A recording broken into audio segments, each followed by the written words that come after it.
Can I have your attention, please, brothers and sisters? If I could ask you to please take your seats.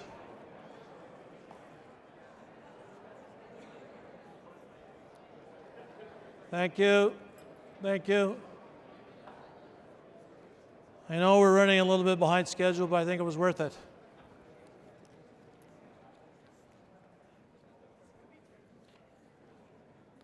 The Prime Minister reminded me that he will be attending our reception, so make sure you come to our reception and bring your cameras with you for that picture.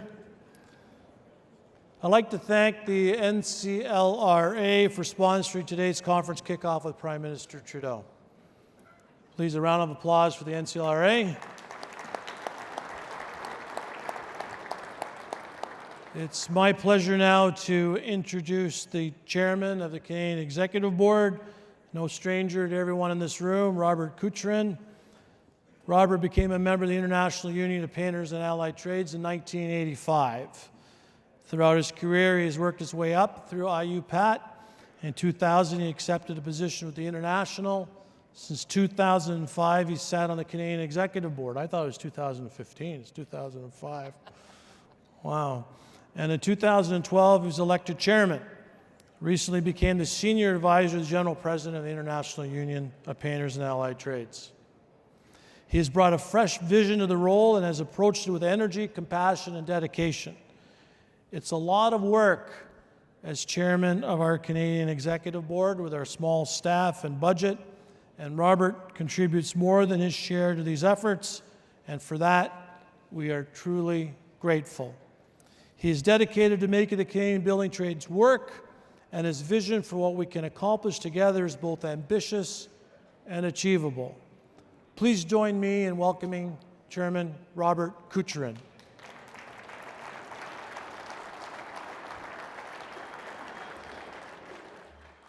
Thank you, Sean. First order of business. It is my distinct pleasure as chairman to officially call the CBTU annual conference to order.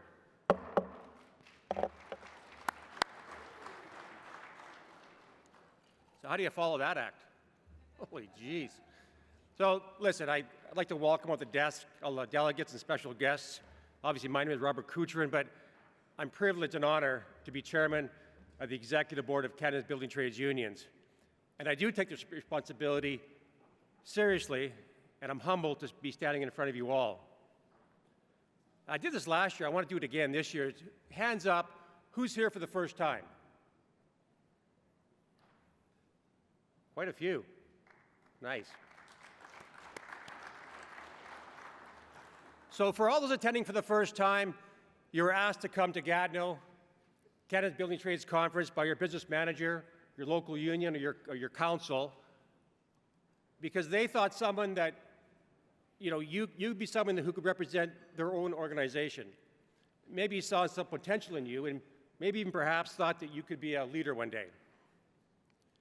So, you're here. Now what? What do you do? What's expected of you? What's our ask?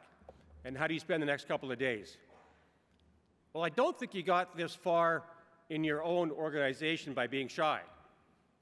So please do what comes naturally and speak to the other affiliates beyond your own affiliation and beyond your own Building Trades Council. This industry is built on relationships, and please don't miss the opportunity to talk with the sisters and brothers from other affiliates from right across this country. We often give our opinions and positions, but it's just as important to understand the positions and opinions of our sisters and brothers. And over my many years as a representative that I'm being reminded of daily, thank you, Sean, we all have more in common than we do differences. So over the next couple of days, you're going to hear our reoccurring theme, training a safe, skilled workforce. Now, as you know, our record on this didn't happen overnight. It took a real effort to change minds, change attitudes, and after much grief and sorrow and heartache, eventually, finally, safety was the norm. And we have always promoted a skilled workforce. And with the continued collective agreement contributions to our training funds, we keep our members skilled to the level industry demands.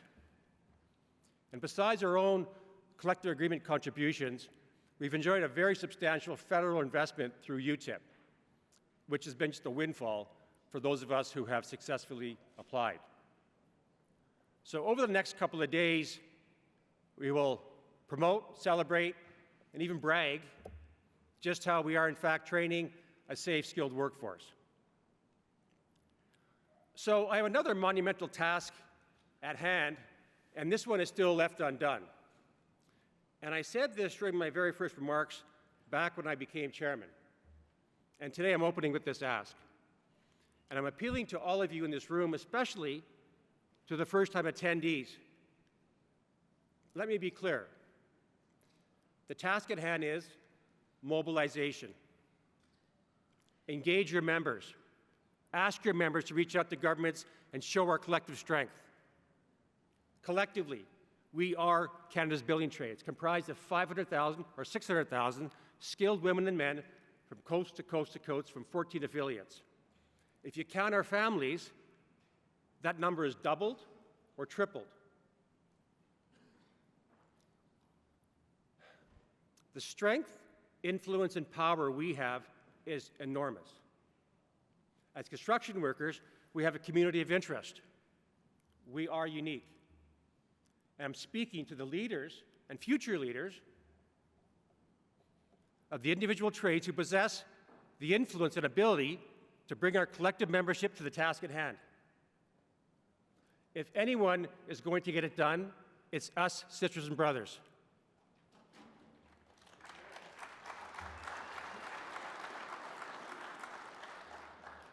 Now, I'm going to rehash a little bit about what was said earlier, but I have a point in all this, so bear with me, please.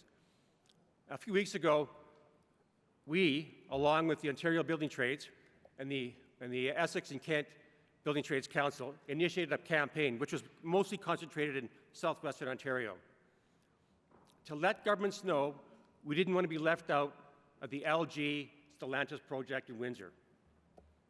And like was said earlier, most of our trades are good. But some of the work went sideways.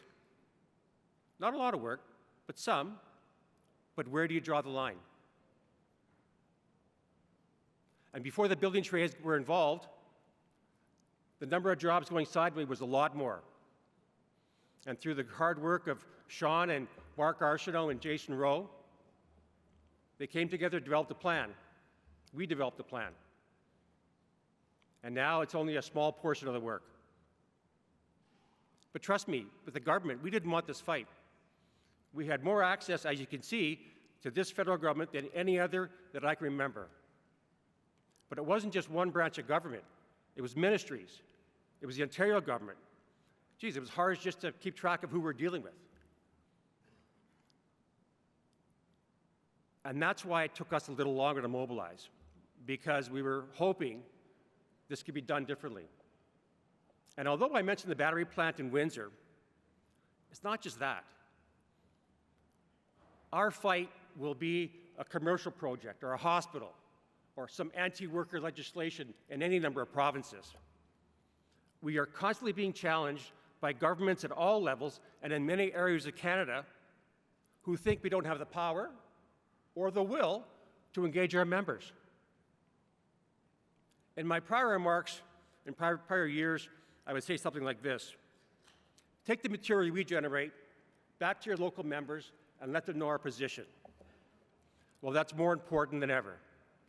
Our members have to know, our members have to let governments know at all levels, whether it's municipal, provincial, or federal, that they're not just picking on the painters or the bricklayers or the UA, but they're picking a fight with the building trades.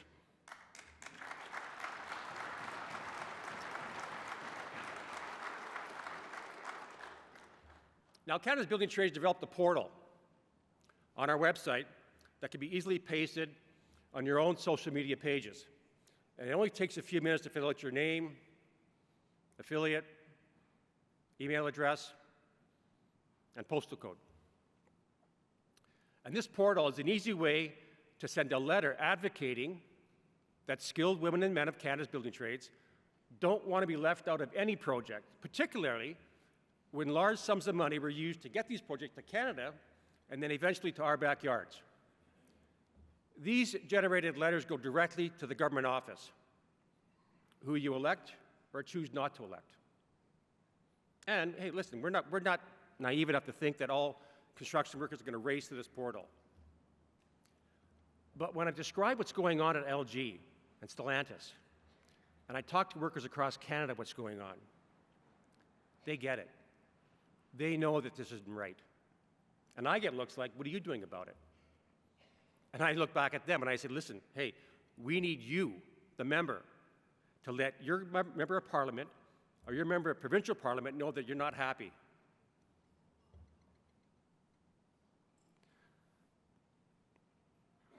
This problem is not going away, and we can't let it go away. We have to be on it, because it's going to happen again and again and again. And this Stellantis LG plant is just the start of it. And I know you're only one voice, but collectively we are the building trades. And if you poke the bear, 500,000 skilled men and women from coast to coast to coast are going to take notice. We are stronger together than we are separately. Let me circle back to the first time attendees. My ask, our ask, is you let your members know what's happening in Windsor. If you roll over and let it happen, it will happen again and again and again. And maybe a porthole on our page isn't going to work, but find out what will. Maybe a petition, maybe a group photo, something. We're counting on the new and experienced leaders in this room to figure this out. If you found something that works, tell us. We're going to replicate it. We just need to get it done. And our fight will not stop. There'll be municipal elections this year. We got 2 provincial elections in BC, one in Saskatchewan, and of course, as was said, a federal election next year. Let's not waste the opportunity to show our collective strength. Now, this year's past successes. We've had an incredible year working together as the building trades. Your executive board is both supportive and engaged. The executive board sets the agenda, then we leave it up to the very capable Sean Strickland, and he and his team have done an amazing job. We've updated and refined our strategic plan to be focused on more work, advocating for better pay, and having the safest working conditions for the men and women of the building trades. But Mr. Strickland can only do so much with the resources we give him. We're in a better position financially. Our finance committee, led by the very capable finance chairman, Chris Pezwisti, who is focused on making sure we are accountable to you all who have supported us with a penny per hour. Thank you. With the finance committee, though, has also told us that not everyone is making their contribution to the penny per hour. Sisters and brothers, if we hope to achieve our goals, we must be properly financed, and we all have to pay our fair share. So besides all the good, we have had our distractions. And there are some that think there's a different path. It's hard to believe, but some within these walls, to walls, to walls, to walls, think there's a different way. I think you get my meaning. Anyone can bid lower to get a project. But who do they call to fix the broken project? They call us the building trades. Cheap labor isn't skilled, and skilled labor isn't cheap. And as long as we're leaders, we'll all fight for our members to be the safest, best paid, best productive workers in the industry. And as long as we're able to gather together in Gatineau or in Ottawa or the halls across Canada, we will come together to join as the building trades to fight for what is right. Sisters and brothers, it is always my honor and pleasure to work on your behalf every single day. We are all in this together, and together we all work to make our members' lives, our unions, and our country better for us all. Thank you very much. Let's have a great couple days.